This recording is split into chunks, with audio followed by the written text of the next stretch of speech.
Good evening, everyone. I'm Sandhya from IEEE UVCE. Let us begin this webinar on placements with a simple quote: opportunity doesn't waste time with those who are unprepared.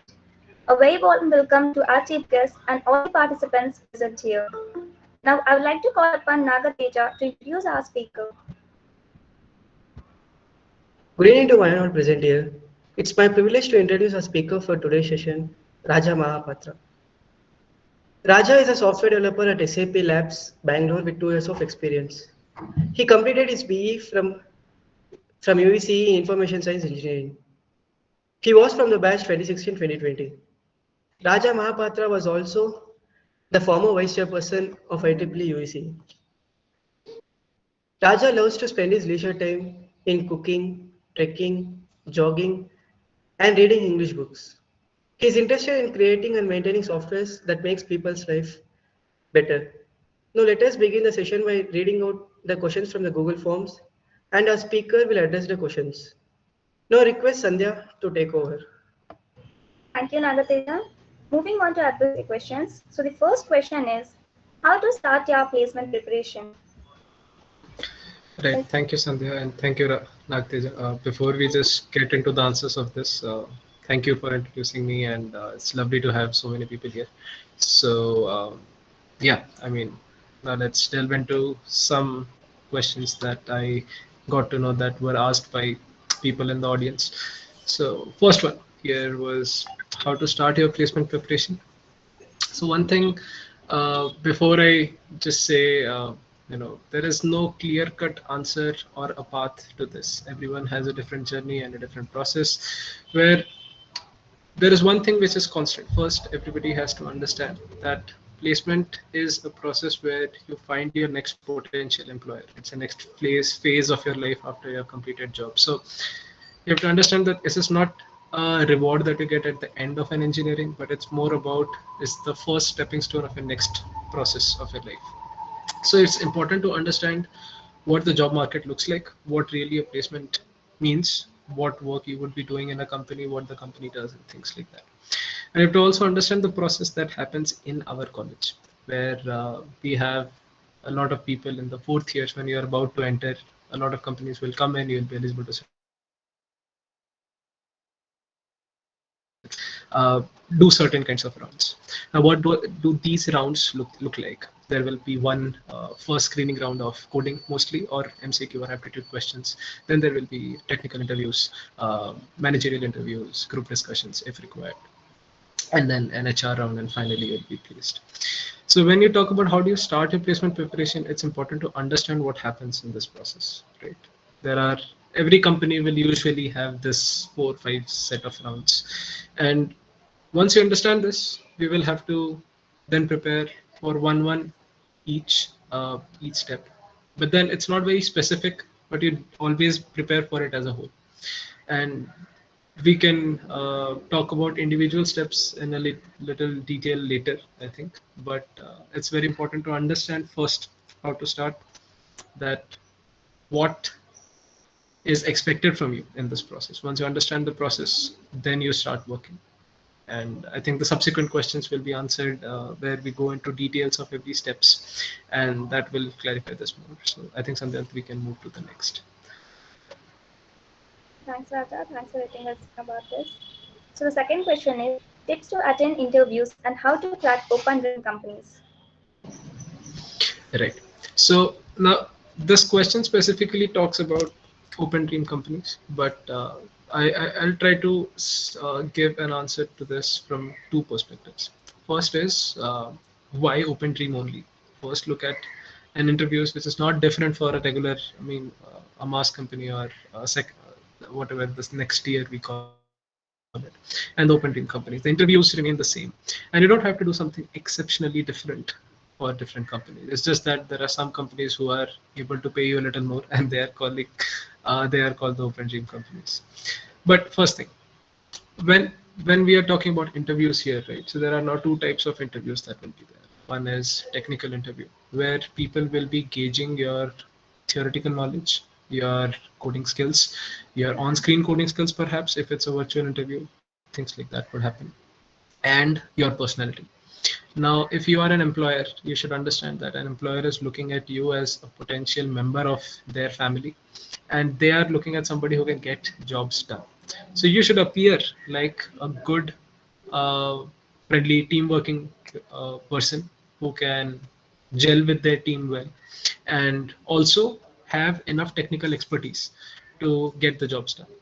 So when you come into particularly interviews, so that's why it becomes important. Like I have just two major things to say in this. First is never bluff in an interview. Very important.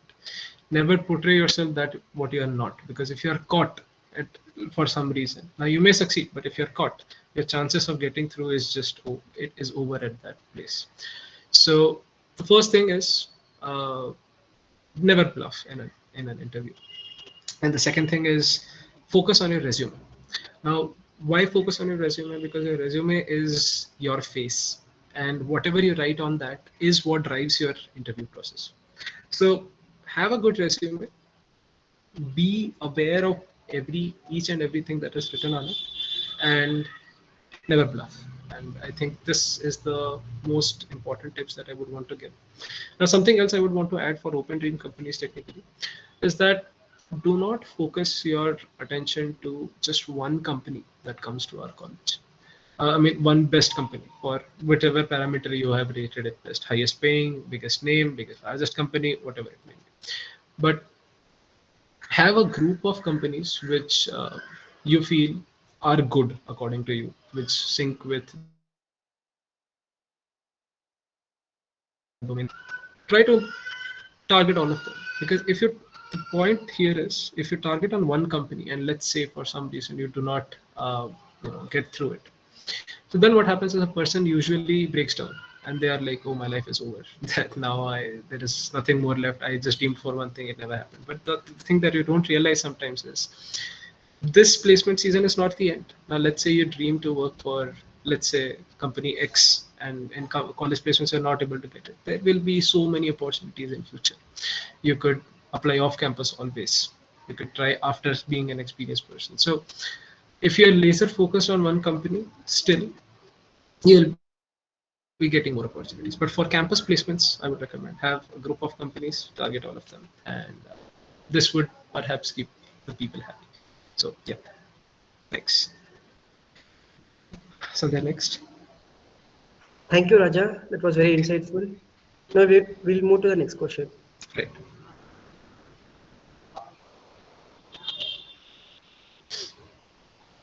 What is the importance of programming for placements in non-IT companies? Okay.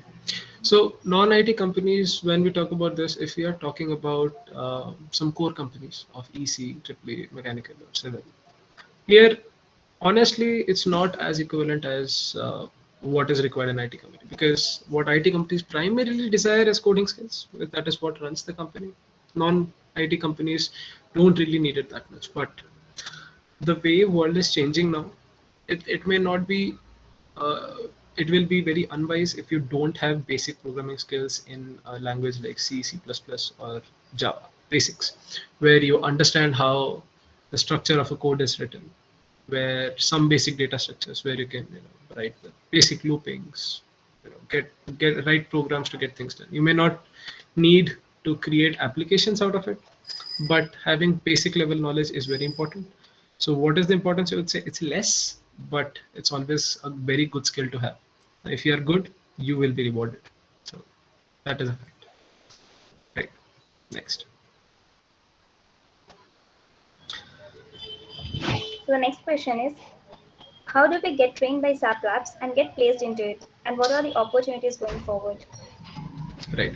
So SAP Labs, I work in SAP Labs, like most of you, are aware. So in SAP Labs, we do not explicitly have any program where people get trained by the company to get placed into it. We have internship programs, we have full-time employment, campus placements that happen in. Uh, so if you're looking at how do we get trained by SAP Labs, my answer would be there is no way that the company will come and train you. But how do you get placed into it? Now, mostly there are like two options. One is you either wait in the campus placements. They usually come for internship hiring or full-time hiring, and you can apply for that and join. So I personally, I joined as an intern. and then converted my internship into full-time opportunity, which I got inside. That's how I've been working with SAP Labs until now. Uh, Other than this, sorry, there are off-campus openings that come in on LinkedIn or the actual job portal. So you can always look into that. And I know some people who have joined from campus through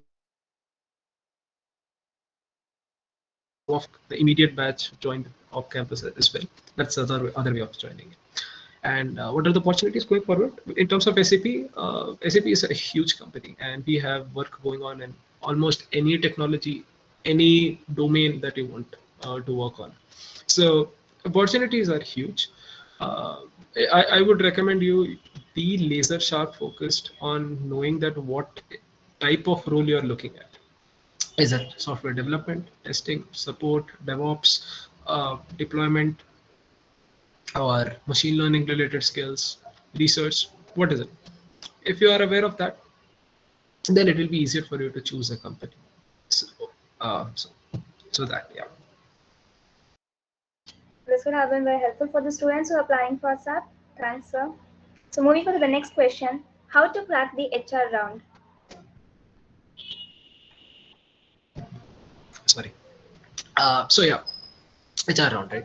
So like I was talking earlier about the rounds of an interview. So we have like usually, two types of three interview rounds you would have. One would be your technical round, then there will be maybe a managerial round.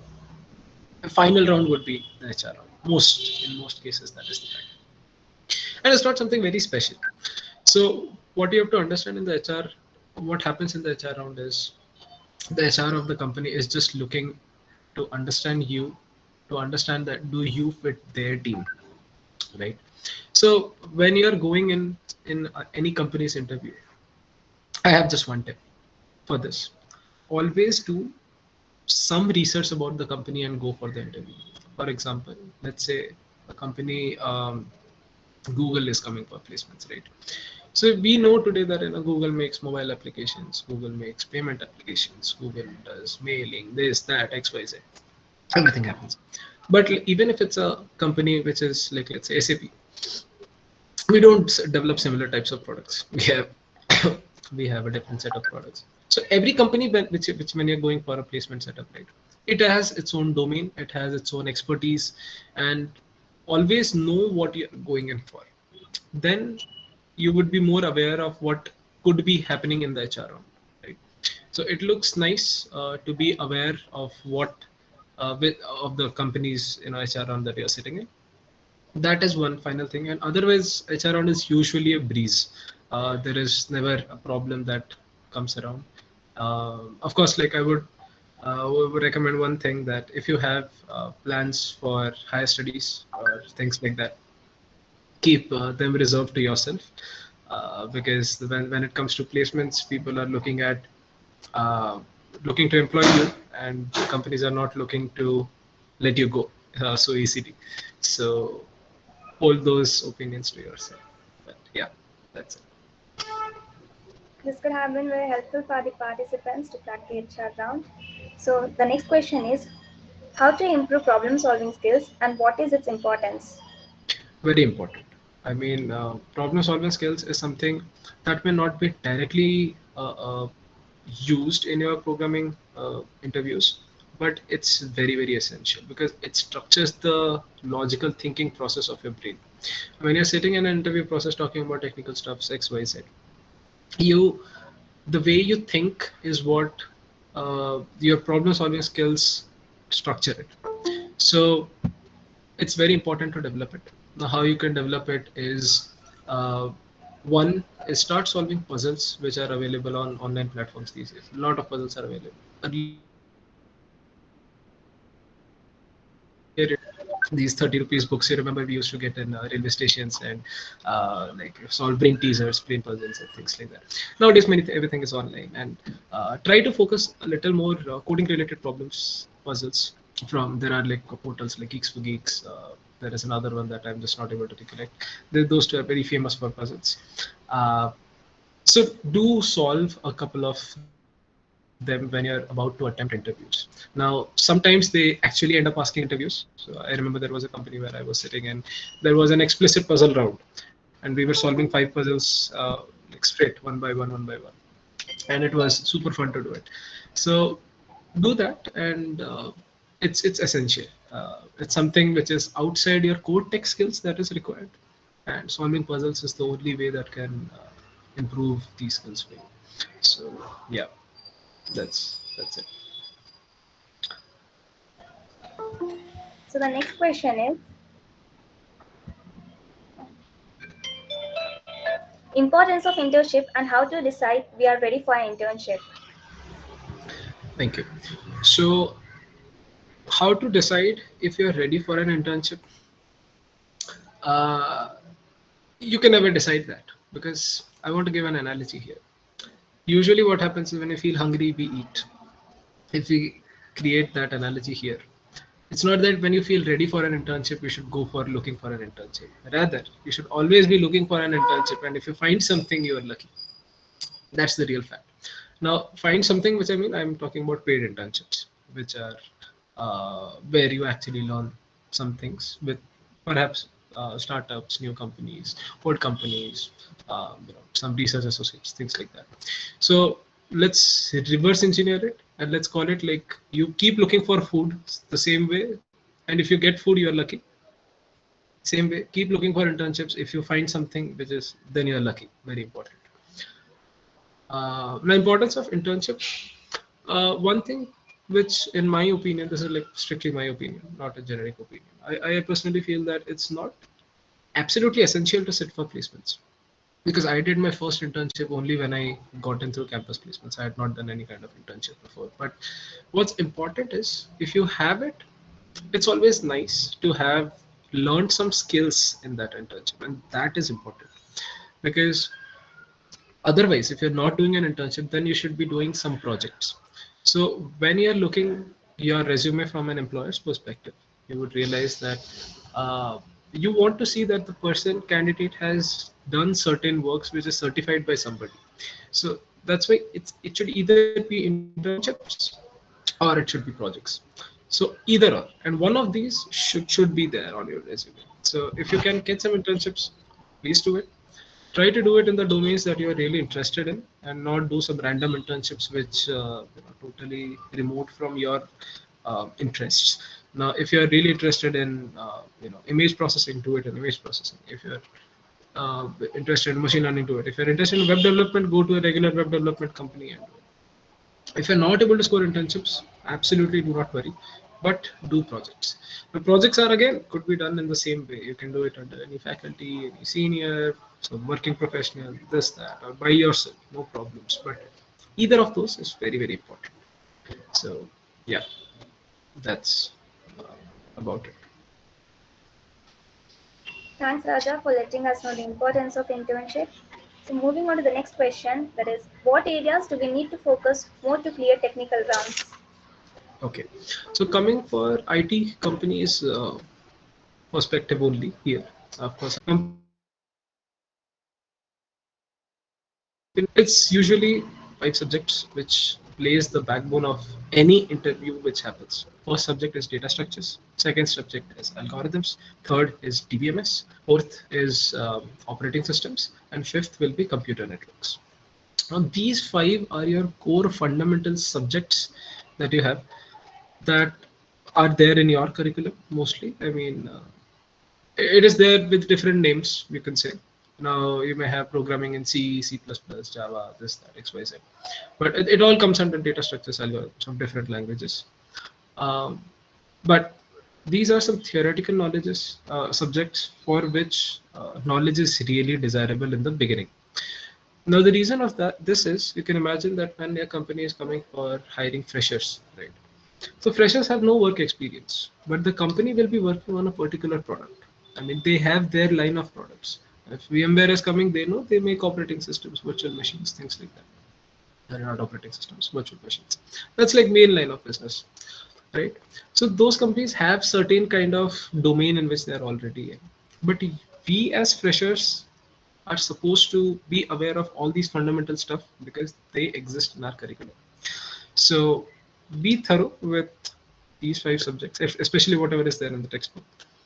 And in addition to this, there is any other interested domains that you may have. Now, let's say having knowledge in web development is very, very desirable because 90% of the market works with web or mobile application development. So web or mobile development is a desirable skill.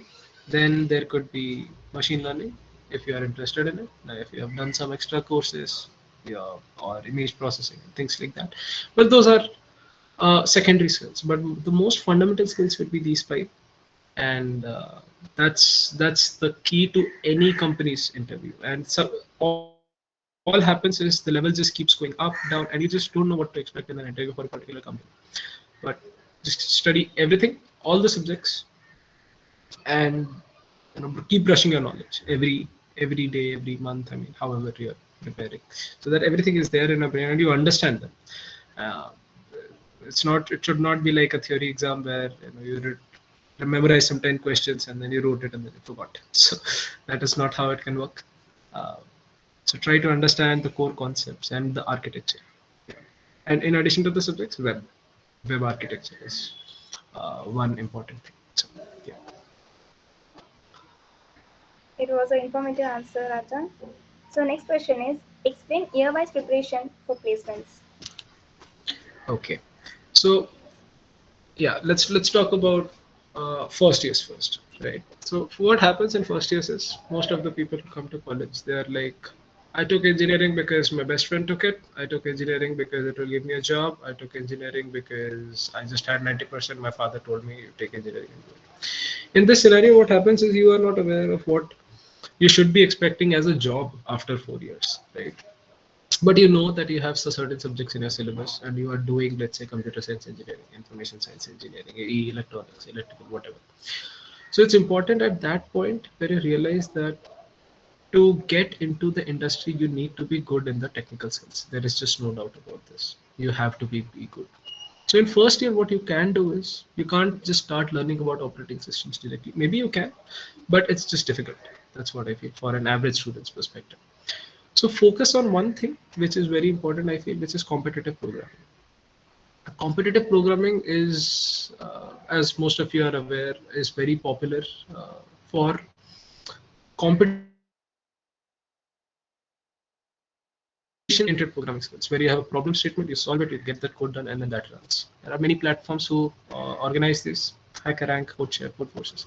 Explore all these domains and start coding in online platforms as soon as possible. Now, the earlier you start, more comfortable you'll be in. Now, I say this because in the first years, usually people get this first subject of introduction to C, introduction to C++, subjects like that. And that is all what is required to start your competitive programming journey.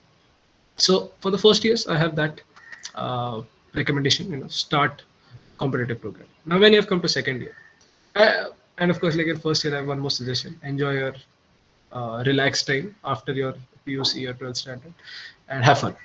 Okay, so now for second years, I feel if you have not started competitive programming, again you have to start it. Like whatever happened before, you have to start it. But now when you're in second year, you have subjects which are little more deeper oriented. You have like algorithms, data structures, deep data structures is coming in. Maybe you will be having DBMS also, I'm not sure. But this is the time where you should start focusing on internships or projects. So projects, as I said, you can take up some subjects in your curriculum and do a project in a database, graphics. There are so many things that happen. There will be so many projects we'll be doing for um, for the actual curriculum. So focus your time on that, developing, I mean, doing some real projects where you learn skills for application development, where you try to understand an architecture. Okay, let's say I'm trying to create a website. Now that website should not just run on my computer, it should work on the cloud, and everybody sitting everywhere should be able to access it. How do I have a good UI? How do I have a good backend, data structure, things like that? Do these projects and learn about the architectures, and you can leverage college fests, college websites, participating in hackathons and places like this, where you go meet people, develop uh, a knack to do some projects and be interested in technology, and that's very important. Now, when you come to third year, if you have done nothing until now, I'm sorry to say that you're already late on the bus, because a lot of things that you could have learned within the last 2 years, you've done nothing. But that does not mean it's the end of the life or something. In third year, usually what happens is, even if a person has not worked hard in the first and second years or done anything, they realize that now is the time you have to do something. Competitive programming is still something that's the first thing that you should do. Focus on projects. And sorry, in the third year, you'll have core subjects like computer networks, cryptography, things like that coming in. So focus on developing core skills in these subjects as well. Core knowledge, I mean, theoretical knowledge of how an operating system works, how your networks is working, things like that. Focus on those subjects. Whatever in the first and second semester years you have not polished your subject skills, you should also do it in your third year. Your third year is the final time. By the end of third year, all the time is over, and this is where you should be entirely ready. So do this. Now, I would also recommend you in this process start attending some placement preparation, placement interview related events, which could be mock placements, participating in other college fest events where you're presenting, let's say, poster presentation or project presentation, paper presentation, write technical papers if you can. So keep doing that also. This builds. Now I'll tell you how I summarize these, because now when you're coming into fourth year, first day placement is coming in. Your first year coding skills, competitive programming skills are required for your screening process, the first round of any company or aptitude. The skills required for technical round and managerial round. Technical round is developed in second and third years, and your managerial round skills, collaboration, projects, everything is also being done in the second and third years preparation. HR round, let's keep it different. It's just about you, so that's okay. So that is how it pans out at the end of the day. If you're already in fourth year, I think there is only thing to be done right now is just brush up. Just brush up every day. Keep brushing up. If you get an opportunity to write research papers, do that. I mean, do some meaningful project and then write a research paper. So those things also. So yeah, that's it. This would have been helpful for all the participants present here. The next question is tips for a perfect resume. First, there is nothing called as the perfect resume, because if there was, then life would have been like so easy. You could have just taken that template, put it, and this question would just not have come into this place. What's important to understand about resume is your identity. It's like your ID card in your interview process where you're sitting in front of an interviewer. It should contain all the work that you have done in your college life. It should also contain some information about you, which is describing you and your character traits and technical skills, and that's it. And it should be word by word true. That is very important. And usually what will happen is your every interview revolves around that. So if you have done nothing in the past 3 years and you're sitting for a placement, naturally your resume will not contain anything. That is a problem. So you should try to avoid from being in such kind of a situation. Okay. Anyways, now let's say I'm about to write a resume about me today. There are some things that should be necessarily be there in a resume. First, academic profile. Academic profile just talks about your marks in 10th, 12th, or second PUC and your Bachelor of Engineering. That's it.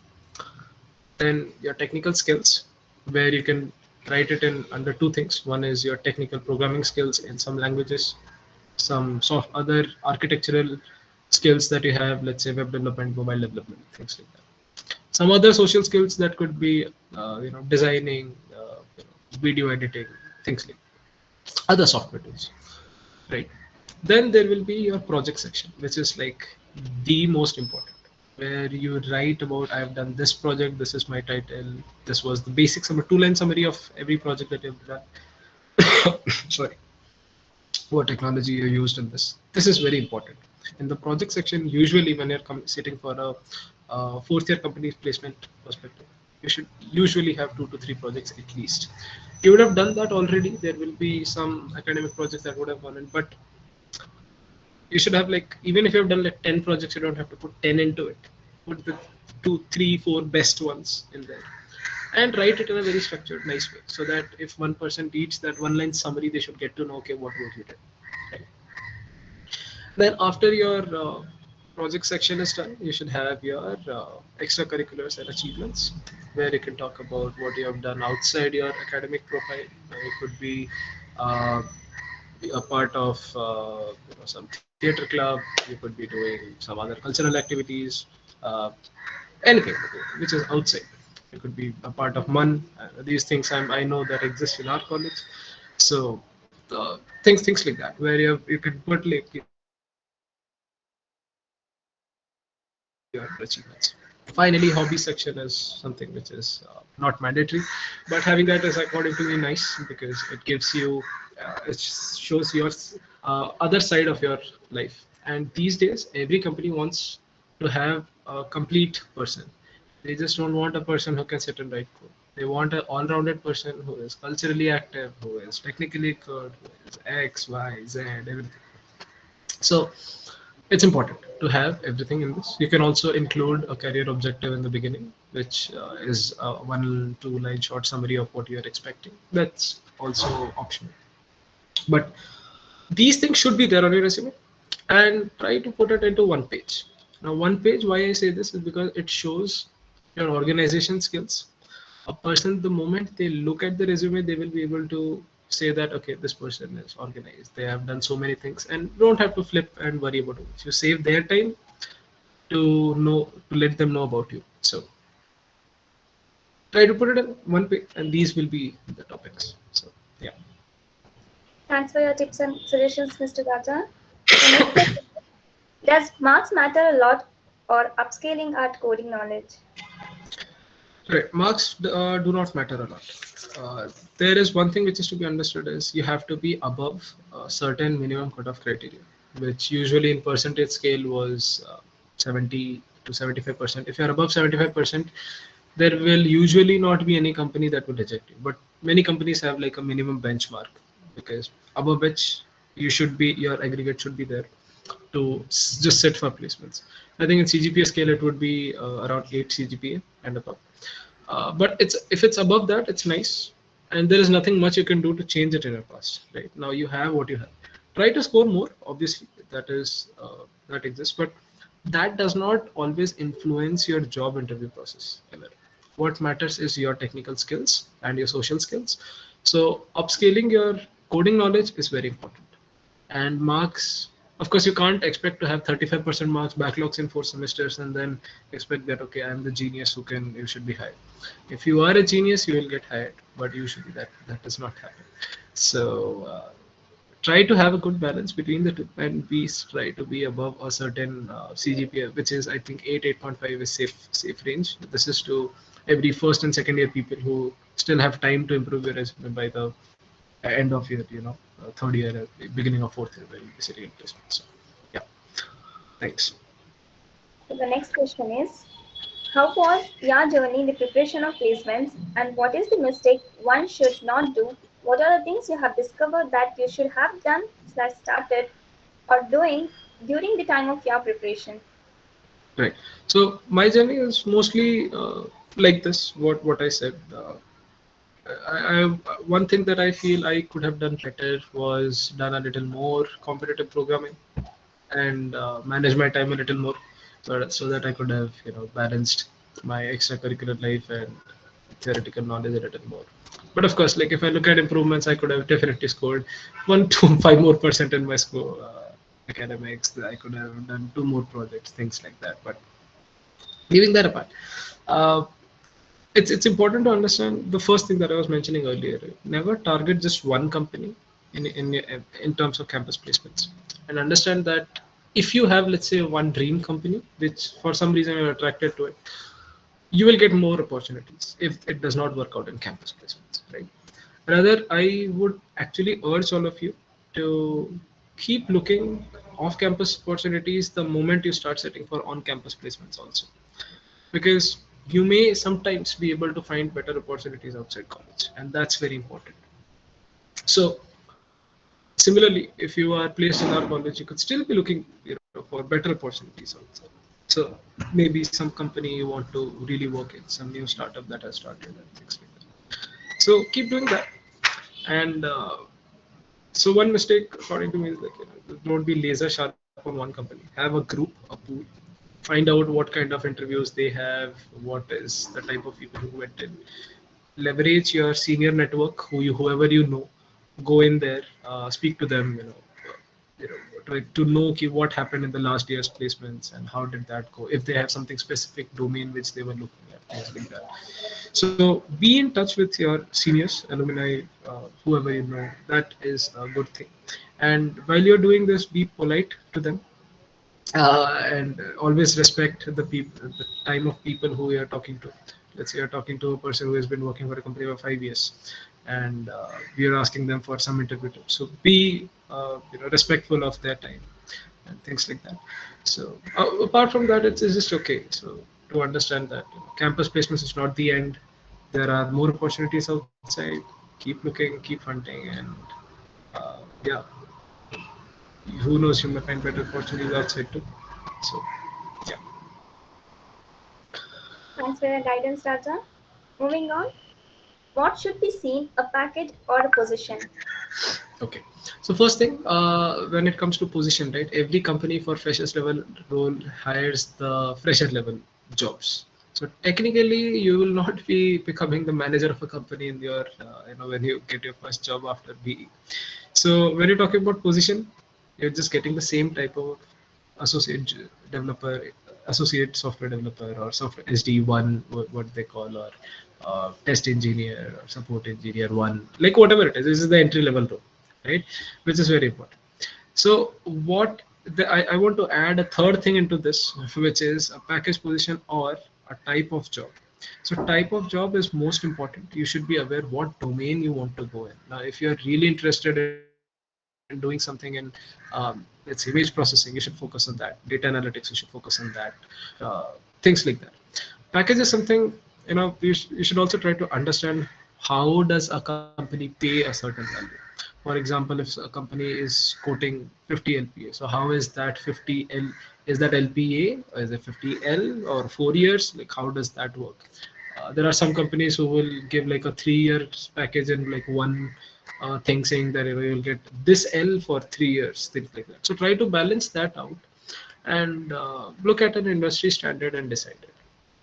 But what's really important between a package position and what do you say, a job domain role, is job domain role, where you know what type of job you're going to get. Now, if you're really interested in software development, focus on best development companies that are available. Don't go for the roles that are on the other sectors. That's important. And money will come in. IT sector has money that will come in. That is important to understand. Now, of course, I've not worked for 20 years to say this, but this is what I understood at this point. So the next question is, what percentage of importance should be given to development over competitive programming? Okay, so ideally, for a placements process perspective, you need both. You need to do development. I'm assuming that this development is referring to mobile development or web application development, and competitive programming is just plain programming, which you go to a site like CodeChef and then start solving questions there. So you need both. Now, why you need both is you need to understand what does that try to teach you. So a mobile or application, web application development, it teaches you the architecture of web, to understand how the first click that you make on your browser, how does the data travel from there, which server your data is stored in, how does that process it, and then it comes back and again is rendered on your page. Ultimately, at the end of the day, the companies, whoever are making money in the market, right, they have some product running in, and we as engineers have to build those products. So it's important to understand those development skills for that reason. So you have to sit and create applications.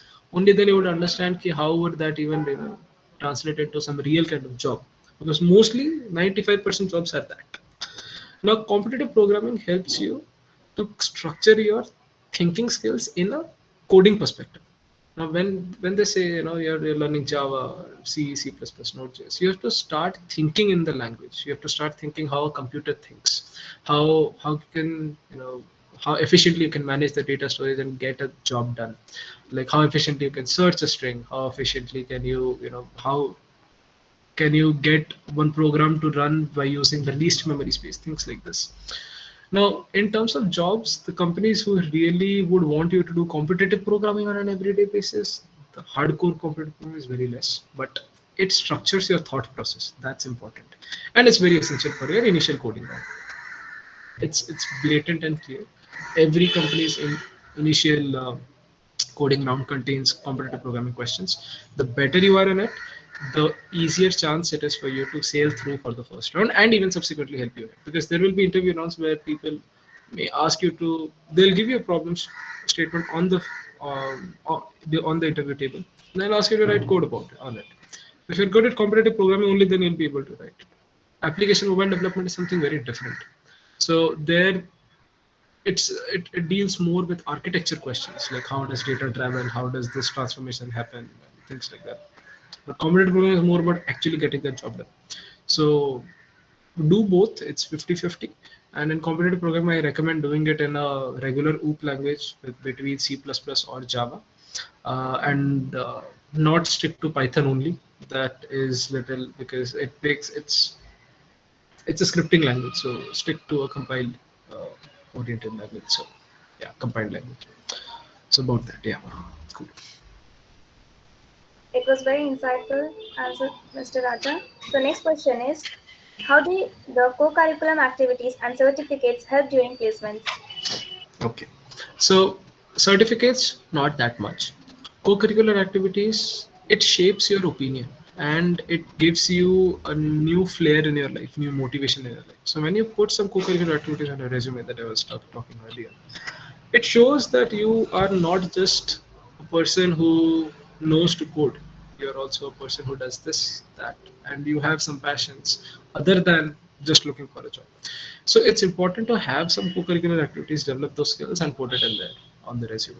And you should not do co-curricular activities to put it on the resume. So that should not be the takeaway for this. What's important is to have it because that keeps you motivated. Sometimes what happens is you're coding for 3 days, 4 days a week, and then you're just bored and you don't know like what to do. And ultimately, okay, now say I want to sit back on Netflix, watch something. Okay, you want to go out, play cricket, football, something. That's okay. So having those co-curricular activities actually keeps you motivated in life. It's very important to have those. When you're entering a company, you will get also many opportunities to play. Helps you bond with many colleagues. That's a good thing. Placements are not certificates are not really important. Nobody asks for that in an interview to show that, oh, I have won this medal or not, but you can put it on your resume if you won a medal and things like that. But it's good to keep developing some activities which you can call your good hobbies, and that will definitely stand you apart from your peers. Let's imagine a scenario where there are two people who are equally good. There is one problem that was given, what is a plus b, both of them gave c. But if one person has better co-curricular activities on, I mean, in them than the first one, then definitely the second person will be picked, because this comes into picture in the second round. So that's why good to have it. Now this is just one small example, but it also creates a good impact on the interviewers. They may be looking at more dynamic people and not just people who can code. So from a generic perspective, it's good to have. Yeah. Thanks, Raja, for letting us know the importance of co-curriculum activities. Moving further, things to be kept in mind during last-minute preparation. Okay. First thing is just be calm and never let the situation get the better of you. Drink some water and go. Last minute, if you're talking about. Uh, Apart from that, have a good look on your resume before, let's say a day before, and know everything word to word, what exists in that, and ensure that you are that person, whatever you have written it to be. Don't try to be fake. And again, in last minute preparation, remember, don't bluff anything. If there are some technical questions that you are asked that you don't know about anything, don't give wrong answers intentionally. So if you don't know, say I don't know. If you are underconfident, just say that this is what I think, and my knowledge tells me that uh, this is the answer that should be the closest to the actual one. So go with that mindset. And another thing is, remember, the interviewer knows much more than you. So that's why we should not try to outsmart them. So yeah, apart from that, just be calm and cool. Everything, people just keep saying this, and it's very easy to say, difficult to do. Your heartbeat will definitely go up, but just be in the moment. Remember that it's a regular conversation that you're having. That person could be your potential manager, employer, colleague. So do not offend anyone, and just be thorough with your resume. That's important. Participants will surely use our tips. Moving further, being in code, how to manage time if I want to focus on both academics and programming skills.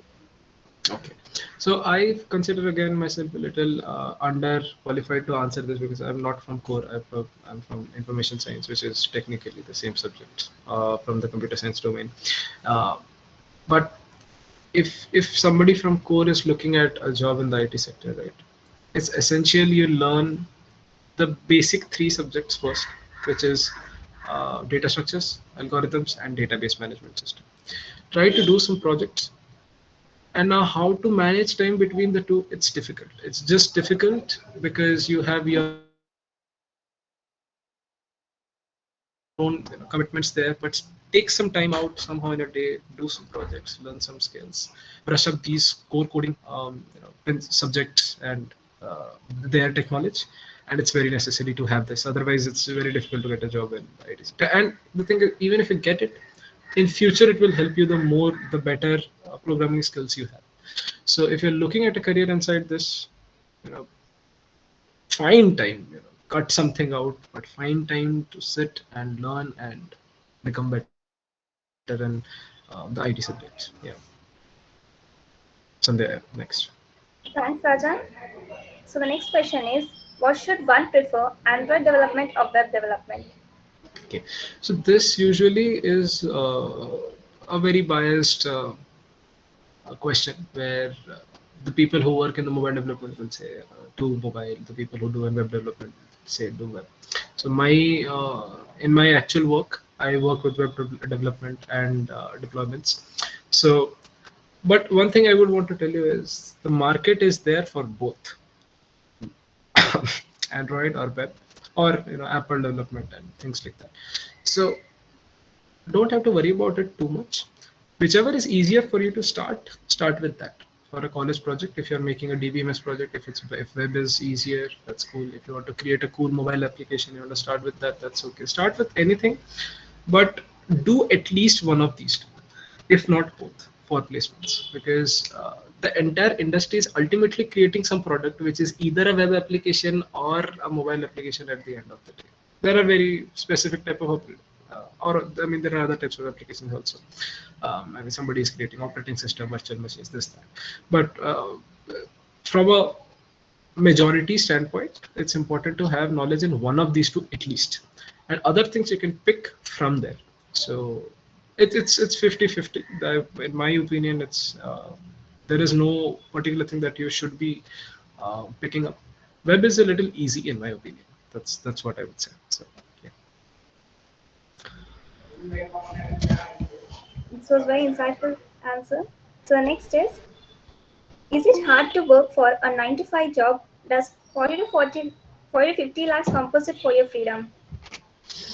Okay, so the thing is, now if somebody is giving you 40 to 50 lakhs per annum for a 9 to 5 job, do let me know. I mean, I would want to apply there as well because I don't make this much money right now. Um, Now, if you talk about is it hard to work for a 9 to 5 job, the real fact is everybody does. And the truth is, in the initial days of your career, right, there may be days when you're working even longer because it's important to learn what exists today, what skills are actually required. And in my opinion, what I've seen is what we learn in college is hardly 10-20% of the total skill set which is required for you to get an actual job done in a company. So the initial 1 year or maybe 6 months is very difficult. Usually, I mean not always, because it depends that how much time does your company give you to learn and do things. So it's not hard to do a 9 to 5 job, please, and you get paid for it, so you feel happy, because in college you are not paid. So sitting in classes for 12 hours, sorry, 6 hours is more tougher than working for 8 hours, because 8 hours you are at least paid for that. So that is a nice thing. It's not hard. Everybody does it, and you would do it too. Um, and does 40 to 50 less compensate for your freedom? This is a very interesting question. Like I said, right? I mean, it's not about sacrificing your freedom in a job, because that's why you should be aware what do you want to do as a career option. If you really want to be a singer at the core of your heart, you should not be working in a 9 to 5 job, unless you are doing it to just to finance some basic part of it. So have a clear vision in your life, and that way the job will not look like a burden or sacrificing your freedom. So it is the thing that you really want to do, because after college, this is what will take your entire time. You will not have any more classes to attend to, no obligations, no examinations, nothing. Your entire life is now focused on the fact that you have some time and you have to invest in whatever job you're doing, right? And if you find out you have to be something else, civil aviation pilot, join military, take up singing as a career, do YouTubing, whatever it is, have that clear vision. And I just want to share one more thing, that I was reading Abdul Kalam's Wings of Fire book 2 days back, and this book was written in 1999, and he says one line there, where the biggest problem he felt, which was present in Indian youth at that time, was the youth were lacking a clear sense of direction. And he's talking about the youth which is just coming out of college at that time. So I feel, in my opinion today, maybe that is still existing even today, after 22 years of writing that book, or 23 years now. Sometimes, like when I was in my fourth year, like there are other things that are coming. Oh, maybe you could do this, that, X, Y, Z. Write some government exams. Take up some other career options. But try to decipher a good, clear vision for your life, so that it does not look like you're sacrificing your freedom for money or something, because you need to earn money at the end of the day. And the question is now, which is the core career that you want? So yeah, I mean, choose the right career, have a clear vision, and I think this will the answer to this is embedded in that. So Thanks for clarifying us, Raja. So next question is job roles offered after placement and the CTC offered. okay, so job roles offered usually, like I was saying earlier, right, it is the entry level job of any domain. Now, if you are a development engineer, then you will be development engineer one. And in our college, we usually get, I think, development roles, we get testing roles, we get support roles, we get. I remember. I think there are some data analytics companies also comes in for ITs. I think there are some consulting companies also that come in. So these are the different job roles which are offered usually in the entry level. During placements, after placements also, like you could of course change between different job roles going ahead in your career. Maybe after working for 2 years you realize now you want to be in sales. So please go ahead, do that, and you'll have to find your path from there. That's a very different topic. But these are these most 70-80% companies will be offering you a software engineer role in our college, which is the most entry level role. Uh, and you would be doing the brunt of the work of the company, like sitting and actually coding an application and things like that. Hopefully, you're doing that. And the CTC offered would be, again, like the placement office can talk about this in better detail, that what will be offered to you this year or next year when you come to your placement batch. There will be mass companies who offer on the lowest round, 3 to 4 LPA is what comes down to that. Then there will be some dream companies, which is the next slab. Then there is Open Dream, and then like however the structuring happens, that's a separate story. There will be companies who will be offering a lot more also. There are some huge numbers also. You would see 50L, which is like you have to understand how that happens. And stuff like that. So CTC is a very ambiguous term. So I would urge everybody who is in college to understand what CTC means. CTC is not salary. CTC means cost to company. how is it divided, what is the salary is a component of CTC, just to be clear for everybody's information here. So CTC offer is very varied, so try to aim at the open dream companies in our college, at least that would be my opinion. And because if you're looking for a development or testing related jobs, right, the companies which offer the open dream salaries usually have a better work life balance. Try and and it's a little fairer pay according to me too. So try to be away from mass companies. If you can get better opportunities, do try it. Take mass as a backup or something, but keep looking for better and more product sector companies, whichever product you are looking at. So yeah. It was very informative, sir. So next question is, what are the important concepts in placements in the programming language? Okay, so we kind of covered this earlier too. In programming language, usually it's just like 5 subjects, which I earlier talked about as a broad subject. Now, if we go into programming language, this is data structure, algorithm, and DBMS are like the 3 subtopics under this. Now, your data structures could be in C, C++, Java. Every language has its own data structures, but there is like a large connection between the two, between all of them. So it's important to know that. So learn about how efficient data structures, what are like called efficient data structures, what are available in any language that you work on. Now I want to highlight one more thing. You don't have to learn five programming languages for placements. Learn one basic fixed competitive programming language where you are really comfortable coding in. Now this usually it's better to have it between C++ or Java, where if they tell you, this is a problem statement, write me a code. So you pick that language and write it. It's better to do it in C, C++ because you can actually tell the intricate working details of the application. Now, an answer like, if somebody asks you to write a sorting program, you should not write like the way they do it in Python. Arrays.sort and just do it, it's done. So that's not what is expected to do. You are required to, answer the algorithm behind it. So that takes me to the second subject, which is algorithms. Now focus on algorithms. It's very important to understand what are the types of algorithms available, how does the time efficiency works, time complexity works, sorry. Then which are efficient algorithms, which are not, which scenarios, what should be preferred. So they are important. Competitive programming teaches you most of these things. I mean, it's embedded in each other. That's the thing. So, yeah, I mean, important concepts is like data structures, algorithms. That's it, and programming. That's it. Yeah, and Thanks for database has letting its own.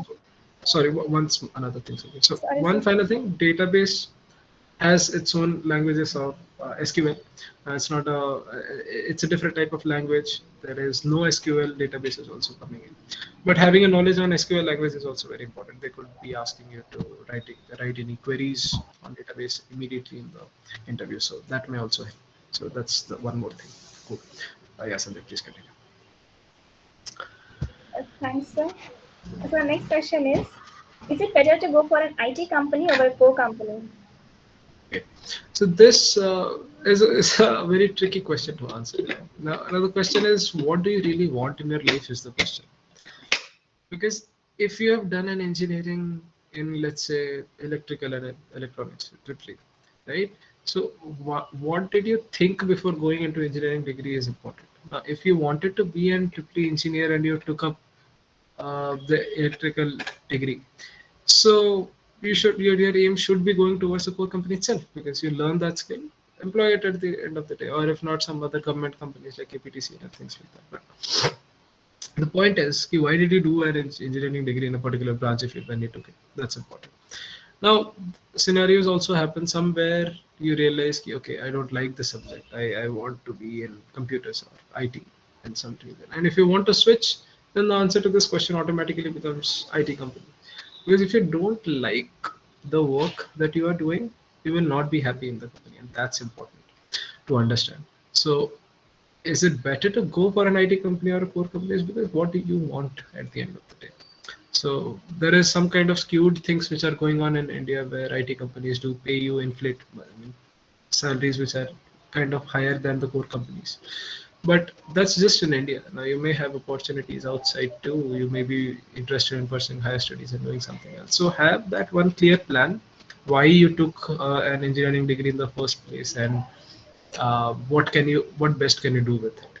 And if you decide to make a jump into an IT company, learn the IT skills, because that will help you to be sustained in the industry, and keep you stable here. That's important. Yeah. This will be helpful for all the students from non-IT branch too. So now all the questions from G forms are done.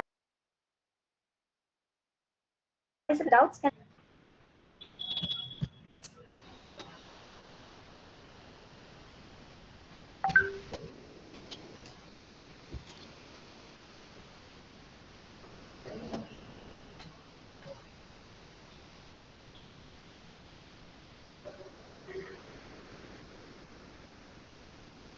we'll Well, be it looks waiting for 2 more minutes. okay. Okay. If you guys have any questions, please drop it in chat box. Well, I mean, while we are waiting for people to post any questions if they have, no, I mean the PPT is not prepared. Okay, this slide, cool. So I just want to say one more thing, which is something that I hope that you take away from this session as the biggest takeaway, is that when an upcoming sorry sorry so when you're sitting for placements, right, don't look at placements as it's like it's a scary event that is coming in a life, and that determines your career fate, everything, the engineering degree that you have totally put in. Look at it as a beginning of your next step of your life, where you get to choose where you want to work in, and ultimately they choose if you want to work for them or not, but the final call is with them. But we can definitely apply to different companies, right? And don't be scared. Prepare yourself technically every day, and that is important. You need to be really really good in technical skills eventually in your uh, you know in your career, for the first 5 years or 6 years, where your skills is what will define you. And if you don't have enough skills, no, you will not be able to grow in your career as such.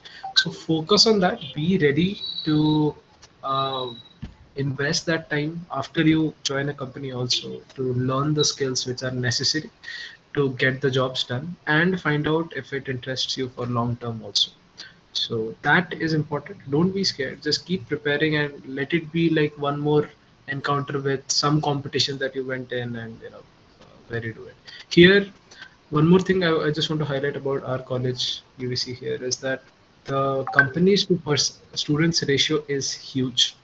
It's just huge, and we should consider ourselves really lucky that we are here, where you hear like 200 companies are coming for 200 students who are there in CSIS, AIML, and that's it. So it's huge. So on an average, if every company takes one person, also you do get a job. So getting a job is not the basic problem. Try to aim higher, and you will definitely end up getting a job. But try to get into, like I was saying, the open dream companies at least, to see to it that you are at a good place in the industry in the beginning. If not, there are always options to change companies, grow in your career, go into your dream place eventually later when you become experienced. So this should not be seen as an end. We see it as a beginning.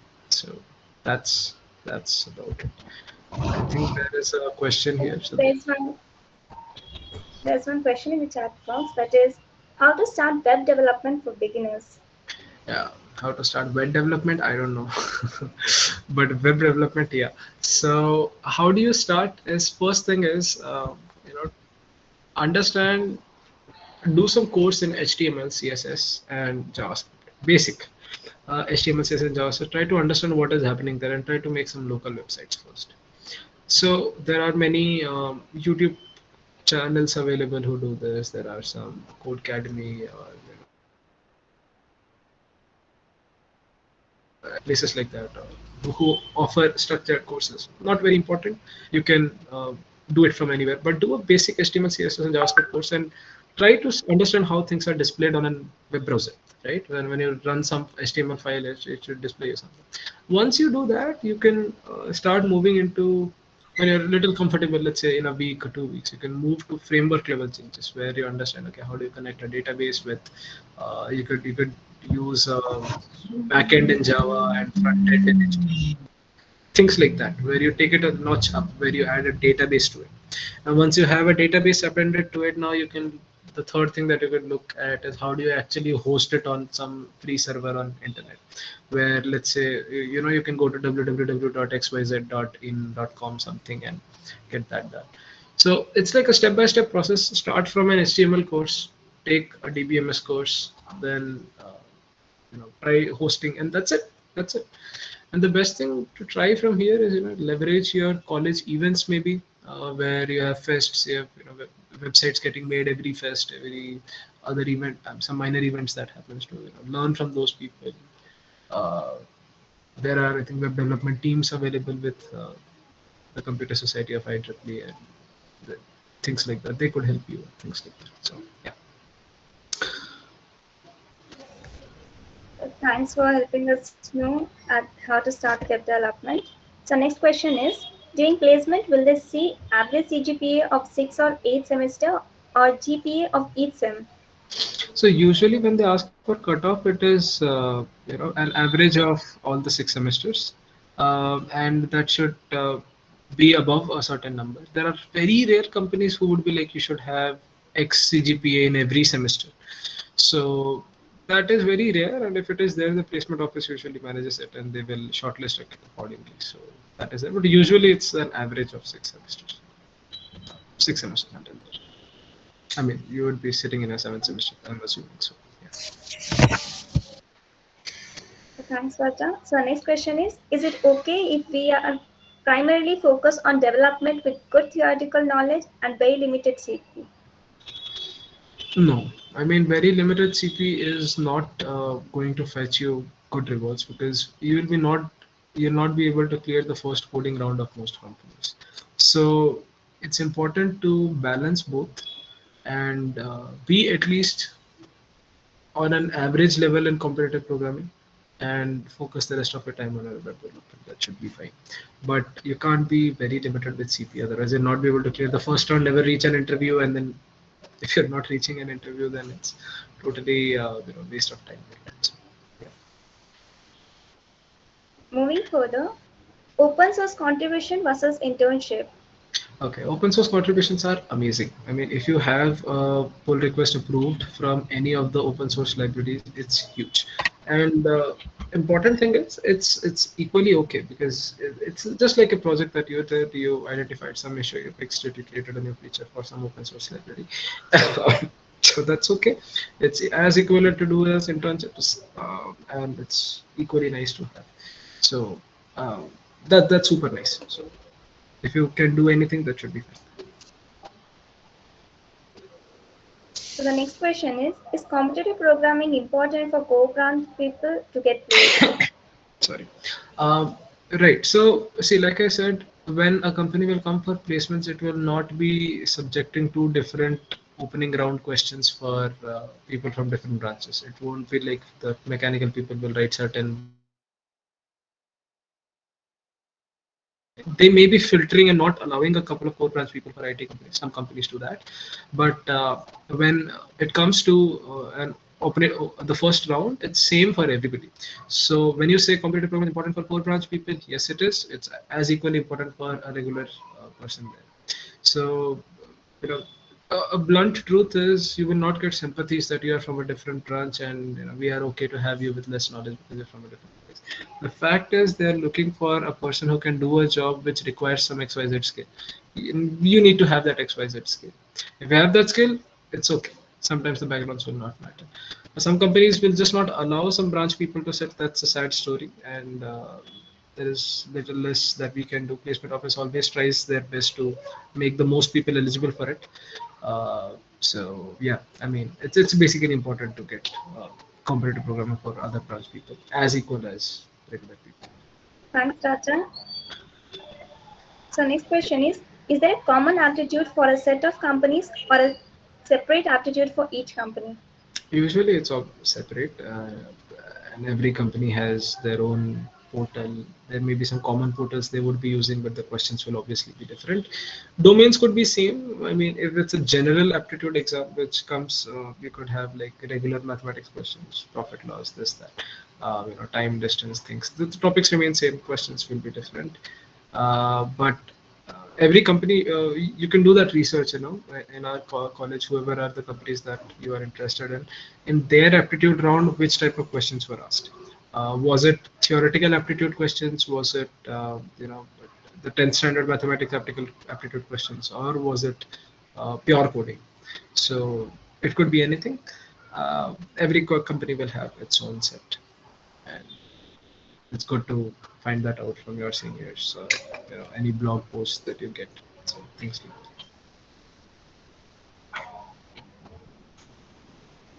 that. So, I guess we have covered all aspects of placements and there are no further questions in the chat box.